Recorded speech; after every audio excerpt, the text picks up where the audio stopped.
tagahani at taga-sentro ng bayan. At ako po ay nagpapasalamat po nga po sa Panginoon. Panginoon po pinilitis na ito ng asawa ko po may sakit at pinakakumpay. Siya po ay pamulaan. Siya po hindi nakakakain gabi at ilang gabi na po siya ikabala ko nito nilalito sa ito. At siya po nag-umpisang ulo nito ay siya po ay malaking pagbabago. Nawala po yung kanyang kanyang ulo at siya po ay naginaas yung kanyang panglasa ng pagkain. Kaya po, napakaganda rin na talaga itong activities na ito. Effective na talaga sa mga karamdaman ng mga tao at maging sa, yun nga, sa pagkain.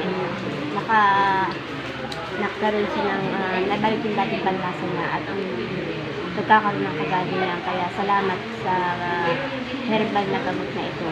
Una nga sa Diyos dahil ito na ginamit yung kasangkapan ng Panginoon para sa ating